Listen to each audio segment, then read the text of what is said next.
In ancient civilizations, certain plants were not simply harvested, they were honored. Not because they were mystical, not because they were worshipped, but because they preserved life when nothing else could. Before laboratories existed, before clinical trials, before pharmaceutical manufacturing, healing knowledge was built through observation. When a plant consistently reduced suffering, when it stopped bleeding, when it prevented infection, when it restored strength after illness, it earned something deeper than usefulness. It earned reverence. Across Egypt, India, Greece, China, and the Middle East, specific medicinal plants became protected within temples, monasteries, and royal gardens. Access was controlled. Preparation was taught carefully. Dosage was respected, because sacred, in early medicine, meant powerful enough to protect survival. In this video, we explore 20 sacred medicinal plants that heal you instantly, botanicals that shaped early healing systems and, in many cases, later influenced modern pharmacology. These plants were not sacred by myth. They were sacred by performance. Repeated results created trust, and trust created legacy. Let's begin. Number 1. Frankincense. The resin of endurance for thousands of years, frankincense was transported along guarded trade routes stretching from Arabia to the Mediterranean. Its value rivaled precious metals. While commonly associated with ceremony, its medicinal role was just as significant. Resin from the boswellia tree was prepared to reduce inflammation, support respiratory health, and preserve mobility. Modern research continues to examine boswellic acids for their regulatory role in inflammatory pathways. But long before extraction techniques existed, healers observed something simpler. When frankincense was used consistently, swelling reduced, movement improved, breathing eased.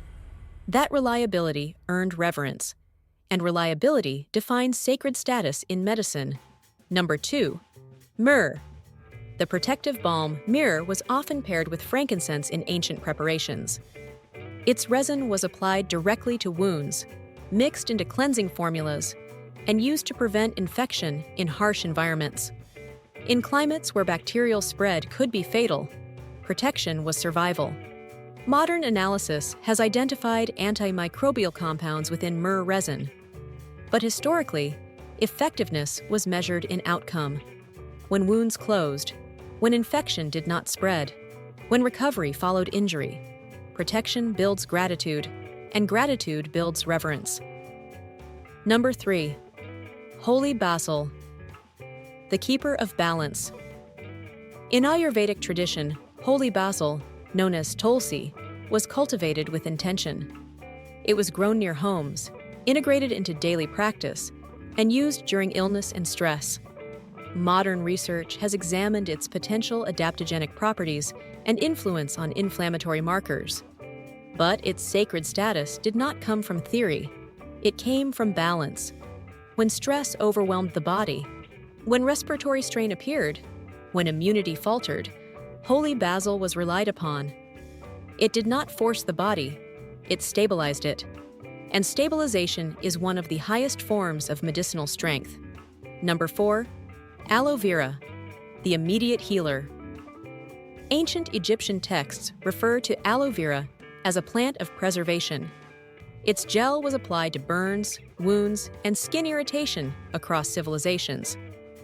When skin is damaged, infection risk rises. Relief must be immediate. Aloe provided cooling, soothing, protective support.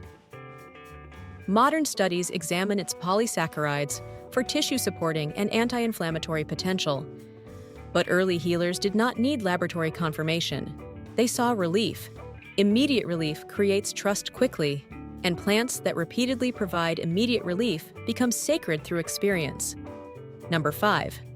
Turmeric, the golden protector. Turmeric has been used for over 4,000 years in South Asian medicine. Beyond ritual significance, it was foundational in daily healing preparation. Its active compound, curcumin, has been extensively studied for anti-inflammatory and antioxidant properties. But sacred status did not come from chemical analysis. It came from integration. Turmeric was consumed daily. applied regularly, trusted consistently. When inflammation reduced, when recovery improved, when resilience increased, a plant becomes more than remedy. It becomes protector, and protectors throughout history are revered. In many ancient cultures, sacred medicinal plants were not reserved only for temples or royalty. They were woven into daily existence, used in kitchens, applied in homes, prepared by families who understood that healing was not an emergency event, it was maintenance. The sacredness of these plants did not come from ceremony alone. It came from repetition, from daily protection, from preventing decline before it began. Neem, for example, became foundational in traditional Indian systems, not because it was rare, but because it was reliable. Its leaves were crushed and applied to irritated skin. Its oil was used in protective preparations. Its bark incorporated into carefully measured remedies. In environments where infection risk was constant, protection meant survival. Communities observed that when neem was used consistently, skin infections were less severe. Wounds stabilized more quickly. Illness did not spread as aggressively. Modern research has examined neem's antimicrobial and anti-inflammatory properties. But sacred status was earned long before laboratory validation. It was earned through visible preservation, and preservation builds reverence. Sage followed a similar pattern across Mediterranean civilizations. Though often associated today with ritual cleansing, its medicinal value extended far beyond symbolism. Sage leaves were brewed during respiratory discomfort, used when digestion faltered, applied in preparations intended to reduce microbial exposure. Its strong aroma signaled potency. Modern analysis highlights volatile oils with antimicrobial potential, but ancient healers did not isolate compounds. They observed outcomes. When exposure to illness occurred and recovery followed more smoothly, when discomfort stabilized instead of escalating, when cleansing prevented deterioration, sage became more than seasoning. It became safeguard, and safeguards, once trusted, are protected through generations. Ginger traveled ancient trade routes at immense value, not merely as spice, but as medicine. Were used during nausea, digestive imbalance, and physical weakness. Modern research studies gingerols for their anti-inflammatory and gastrointestinal support properties. But historically, the feedback was immediate. Nausea subsided. Cold limbs warmed. Strength returned gradually. Immediate response builds belief quickly, and belief, reinforced over centuries, transforms a plant into sacred support. Cinnamon, once valued at extraordinary trade prices, served purposes far beyond flavor. It was used to preserve food in eras without refrigeration, used to warm the body in colder seasons, used to support metabolic stability when diets fluctuated. Modern research continues to explore its influence on glucose metabolism and inflammatory balance, but its sacred reputation was built on integration. Cinnamon was not reserved for rare illness. Represents yet another category of sacred medicine, the kind that soothes quietly. Prepared as thick teas or poultices, it coated irritated tissues and calmed inflammation. In times when respiratory infections or digestive irritation could become severe quickly, soothing protection slowed escalation. Modern analysis examines its mucilage content and tissue-supporting properties. But early healers measured effectiveness through comfort. When coughing eased, when irritation softened, when pain reduced, gentle stabilization became invaluable. Sacred medicine is not always dramatic. Often, it is simply dependable. Dependability in a world without modern infrastructure meant continuity, and continuity was life itself. As civilizations evolved, certain sacred medicinal plants became associated not only with protection, but with resilience under pressure. These were not emergency-only remedies. They were reinforcements, used during prolonged stress, exhaustion, and physical strain. Ashwagandha, for example, became deeply integrated into Ayurvedic medicine as a stabilizing force. It was given during exhaustion, during prolonged illness, during nervous strain. Rather than forcing stimulation, it supported recalibration. Modern research examines withanolides and their potential influence on stress response pathways. But sacred recognition came long before laboratory study. Communities observed that those supported with ashwagandha during depletion often regained steadiness gradually. Not sudden bursts of energy, steadiness. And steadiness is what allows rebuilding after strain. Rebuilding defines survival in harsh conditions. Rhodiola rosea grew in cold, mountainous regions where environmental stress was constant. In Siberian traditions, it was used to support endurance during physical labor and extreme climate exposure. When winters were long and resources were limited, maintaining stamina meant continuity. Modern studies investigate rosavins and saladroside for their role in fatigue resistance and stress adaptation. But ancient communities measured effectiveness in simpler terms. Did endurance improve? Did recovery accelerate? Did resilience increase? When those answers repeated across generations, reverence followed. Sacred status was not ceremonial. It was earned through performance. Valerian root occupies another dimension of sacred medicine: nervous system stabilization. Long before pharmaceutical sedatives existed, valerian was used to quiet restlessness and promote sleep. In times of conflict or environmental stress, restorative sleep determined clarity and recovery. Modern research explores valerian's interaction with neurotransmitter systems involved in relaxation. But historically, the measure was practical. Did agitation ease? Did sleep return? Did strength improve the next day? Sleep remains one of the body's most powerful repair mechanisms. Plants that protect sleep protect recovery itself, and recovery sustains life. Licorice root spread across Chinese, Greek, and Middle Eastern traditions as a harmonizing botanical.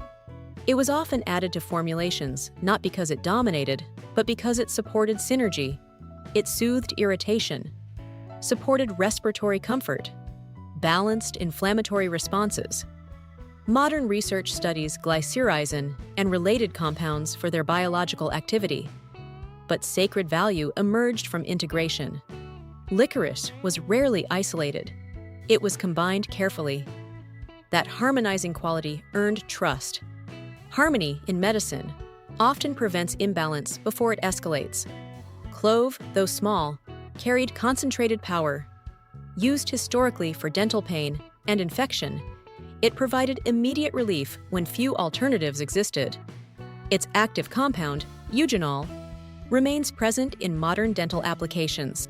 Before synthetic anesthetics were refined, clove oil offered observable analgesic effect. Immediate relief builds rapid trust, and rapid trust solidifies reputation quickly. Sacred plants are not always the most complex. Sometimes they are simply the most reliable in moments of urgency. Across these sacred botanicals, a consistent principle emerges. Strength is not always loud. It is often regulatory, stabilizing, protective, reinforcing. Sacred status was not granted lightly in ancient systems. It was earned through repeated survival, and survival remains the ultimate measure of medicinal power. Throughout history, sacred medicinal plants were often those relied upon when all other options were limited. Not experimental remedies, not trends, but foundational protections passed through generations. The final 5 plants represent that enduring sacred category, botanicals associated with preservation, restoration, and resilience under pressure. Plantain leaf, though common and often overlooked, earned deep respect in early healing systems. It grew along pathways and fields, accessible to anyone who needed it. When crushed and applied to wounds, it helped soothe irritation and support tissue recovery. In environments without sterile clinics, immediate access to wound support could determine survival. Modern analysis has explored its anti-inflammatory and antimicrobial properties. But ancient communities did not require laboratory validation.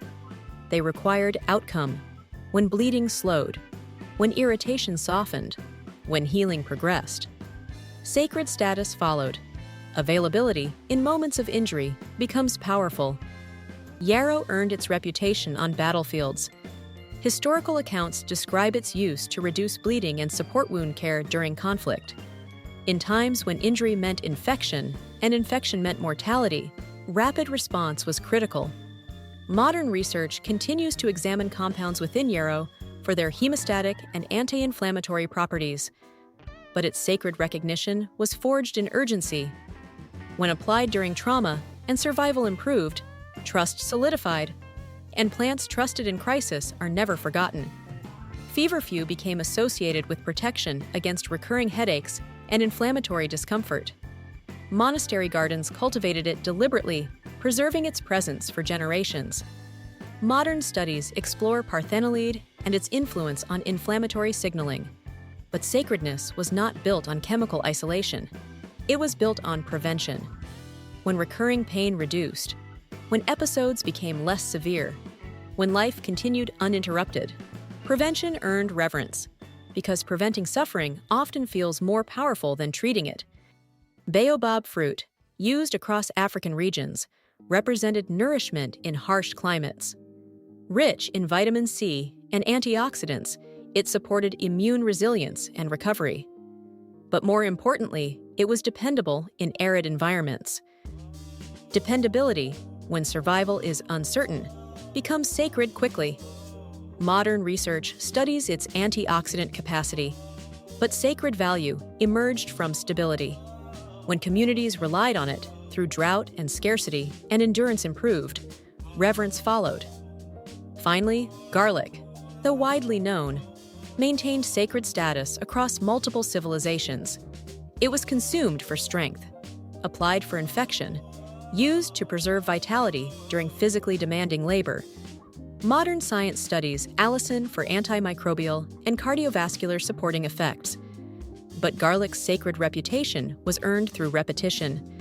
When infection slowed, when stamina improved, when recovery stabilized, a pattern emerged.